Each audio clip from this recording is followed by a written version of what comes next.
welcome to my channel. So today I'm going to show you how to have a simple sleek bun using just a few two products which are in a very affordable also. So the products I'll be using is IKT hair wax stick, which is a viral hair wax stick, and none other than Patanjali aloe vera यो Patanjali use गर्छु म. फर्स्टमा चाहिँ प्रोडक्ट्सको बारेमा कुरा गरौँ. So talking about this IKT hair wax stick, यसले चाहिँ हजुरको कपाल चाहिँ मजाले चाहिँ स्मुथ बनाउँछ, मजाले चाहिँ यसले फ्रिज कन्ट्रोल गर्छ. लगाइसकेपछि चाहिँ हजुरको कपाल चाहिँ त्यस्तो चिपचिप बनाउँदैन. अब कुनै हेयर वाक्स स्टिक हुन्छ, कुनै हेयर जेल हुन्छ जसले हजुरको कपाल चाहिँ एकदमै साह्रो बनाउँछ नि त. सो यो त्यस्तो छैन. यसले चाहिँ इट ह्याज यसमा चाहिँ केराटिन पनि छ, ट्रिटमेन्ट पनि छ. सो यसले चाहिँ हजुरले लगाइसकेपछि हजुरले चाहिँ नेक्स्ट अर्कोचोटि युज गर्नु, अब नेक्स्ट केही दिनपछि पनि हजुरले कपाल हजुरको पहिला जस्तै हुन्छ, त्यस्तो चिपचिप बनाउँदैन. हजुरले डेली वास चाहिँ गर्नु पर्दैन, विच इज भेरी गुड.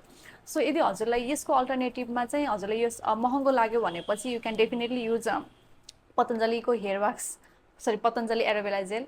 किनकि म पहिला यही युज गर्थेँ. यसले नै म आफ्नो कपालहरू चाहिँ बनाउँथेँ, कपालहरू चाहिँ अनि फ्रिज कन्ट्रोल गराउँथ्यो. तर अब अनि मैले चाहिँ अब मैले पनि अब इन्टरनेटमा रिभ्यूहरू हेरेर चाहिँ यो आइकेटी हेयर वाक्स स्टिक पर्चेस गरेको.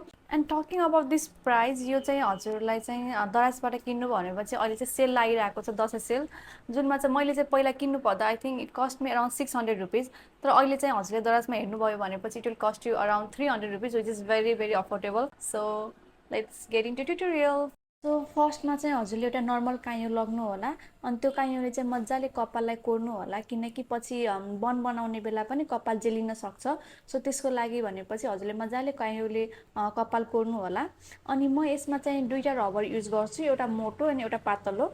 सो फर्स्टमा पोनीटेल बनाउने बेला चाहिँ म पातलै युज गर्छु. एउटा ब्ल्याक रबर लग्नु होला, किनकि ब्ल्याक रबरले चाहिँ अनि हजुरले पोनीटेल बनाएको चाहिँ देखिँदैन नि त. सो पोनीटेल पनि एकदम राम्रो देखिन्छ. सो यसरी हजुरले चाहिँ एउटा पोनीटेल बनाउने फर्स्टमा.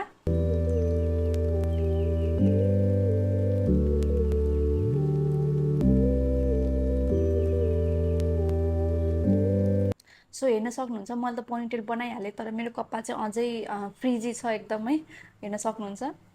सो फर द्याट म चाहिँ अब आइकेटी हेयर वाक्स स्टिक युज गर्छु. सो यसरी यो स्टिक चाहिँ हजुर कतिजनालाई युज पनि गर्न आउँदैन, खास गरी यसरी पम्प गरेर हजुरले चाहिँ यसलाई निकाल्नु पर्ने हुन्छ. अनि हजुरको जहाँ जहाँ एकदम फ्रिजी हेयर छ त्यसमा चाहिँ अप्लाई गर्नु होला. यसले चाहिँ हजुरले जति पनि अप्लाई गर्दा हुन्छ, किनकि यसले चाहिँ मैले भन्ने चिपचिप चाहिँ बनाउँदैन. तर यदि हजुरले फर्स्ट कोट लगाइसकेपछि चाहिँ अनि फेरि सेकेन्ड टाइम पनि युज गर्नु होला, ताकि हजुरको कपाल चाहिँ मजाले सेट होस्.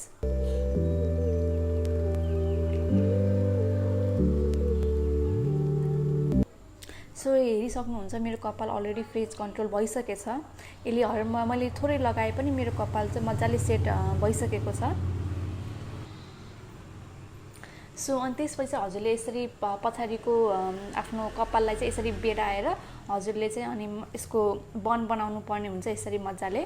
सो त्यसको लागि चाहिँ म अहिले मोटो रबर युज गर्छु, किनकि अनि मोटो चाहिँ ब्ल्याक रबर युज गर्छु, किनकि यसले चाहिँ देखिँदैन नि त. यो व्हाइट रबर युज गर्यो भनेपछि हल्का मेसी देखिन्छ. अनि प्लस अब हजुरले ब्ल्याक रबर युज गर्नुभयो भने त एकदम राम्रो देखिन्छ. सो दिस इज माई बन एक्चुअली.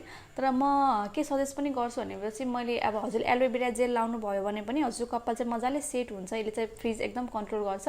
प्लस अब अझै दराजमा सेल पनि लागिरहेको छ, तर हजुरले चाहिँ अनि 300 रुपिजमा I think it's worth it म भन्छु. And I will definitely repurchase it. So this is my bun final look.